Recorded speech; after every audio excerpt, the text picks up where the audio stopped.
Life is cray. You know it, I know it. Nobody gave us a manual for any of it. But here we are figuring it out together. I'm Cate, and this is Life's Just Cray, a podcast where we talk through all the stuff that has you up until 2 a.m. talking with your bestie or mom like, okay, but what would you do though? Real situations, real talk, no fluff. I'm not going to tell you what you want to hear, but I'm going to tell you what you probably already know and just needed someone to say out loud. Now, real quick, before we get into this, I am not a therapist, I am not a professional, and I'm not here to tell you what to do. Everything I say comes from my own personal experience and my own perspective. My grandma always told me, you can lead a horse to water, but you can't make it drink. And that's how I move in life, and that's how I move on the show. I'm going to give you something to think about and push you in the direction that I may think is the right one. But what you do with it is up to you. Now, before I get into this, the voices you're going to hear reading these situations are AI generated, and all the names will be changed for confidentiality purposes. Okay, let's get started. Today, we're talking about friendships, because somebody out there is going through this, and we need to address it. Listen to this. Marcus and I dated for 2 years. It wasn't a bad breakup. We just wanted different things, and we both knew it. It hurt, but it was mutual, and I thought we ended things with respect. There was no cheating, no blow-up, no ugly moment to point to. We sat down, had an honest conversation, and decided to go our separate ways. I cried, he cried, and we hugged each other goodbye like two people who genuinely wished each other well. I was proud of how we handled it, and told myself that meant something about both of us. My best friend Dana has known me for 8 years. She was there through the whole relationship, the butterflies at the beginning, the hard patches in the middle, and the quiet sadness at the very end. She was the one I called the night Marcus and I ended things. She drove to my apartment at 10 o'clock at night without hesitating, sat with me on my kitchen floor, let me cry into her shoulder for 2 hours, and told me I deserved better, and that the right person was still coming. I believed every word because I trusted her completely. 8 years does that to a person. You stop second guessing, you just trust. 2 months later, I'm at a mutual friends get-together, and someone casually mentioned seeing Dana and Marcus out together at dinner last weekend. They said it the way you say something when you assume the other person already knows. Casual, offhand, like it was old. Yes. Everyone had already moved on from. I hadn't been told. I knew absolutely nothing. Not Dana, not Marcus, not a single person in our circle who clearly already knew reached out to me once. I left that party and drove home in complete silence.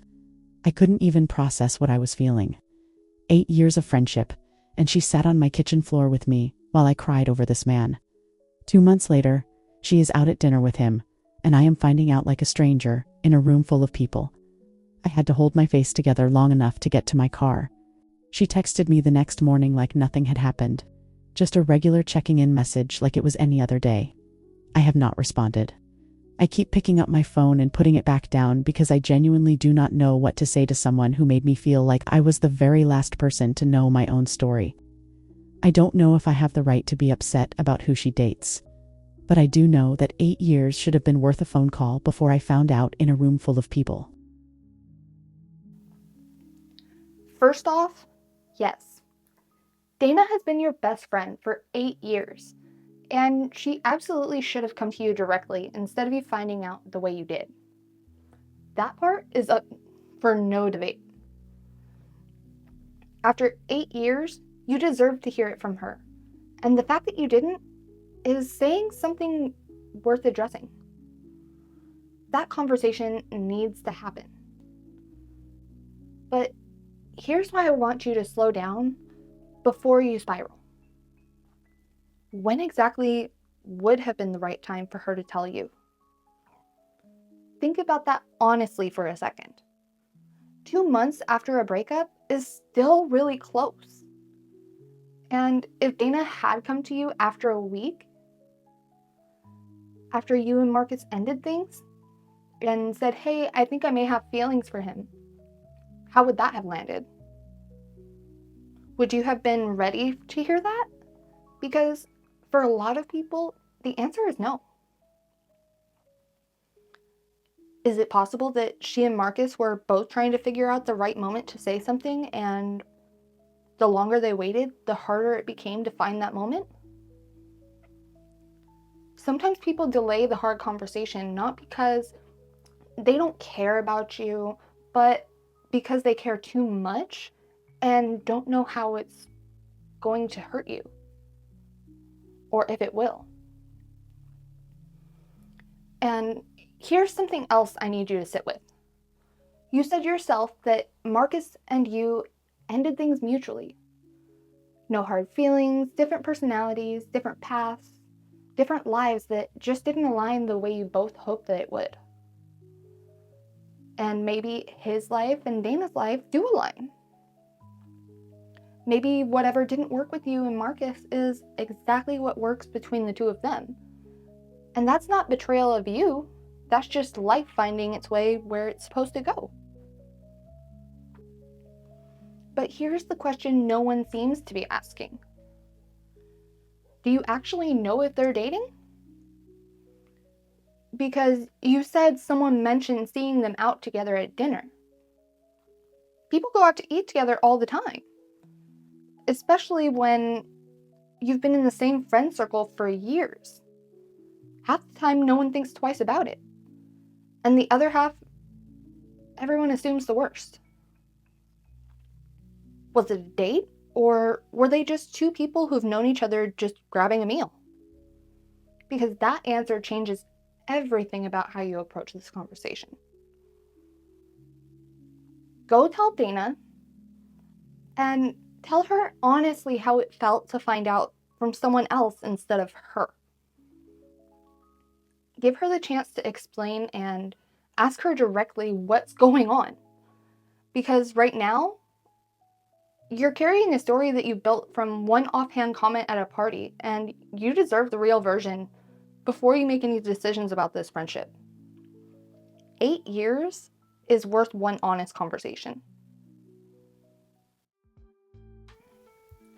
And that's a wrap on today's episode of Life's Just Cray, because life doesn't wait, and neither do we.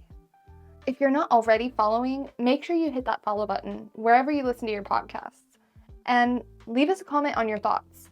It helps more people find the show, and trust me, they need to be here. Now, here's what I need from you. Slide into my DMs on Instagram or TikTok and let me know a common situation that you want my advice on, whether it be real life situation or hypothetical. Send it my way in writing and you might just hear it on the next episode.